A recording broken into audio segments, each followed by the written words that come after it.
Akala ko pa naman mag-isa ako makakapag-relax. May mga kasama pala ako.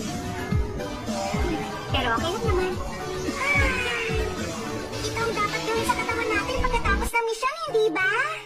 Hoy, Tenten, kung magsalita ka naman parang first time mo. Hinata, ayos ka lang ba? Tayo-tayo lang naman dito kaya huwag ka nang mahiya. Mga babae naman tayo eh. Relax ka lang. Ang sarap kayang maligo. Okay.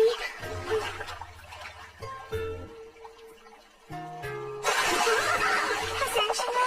Kusa kasing lumulutang eh.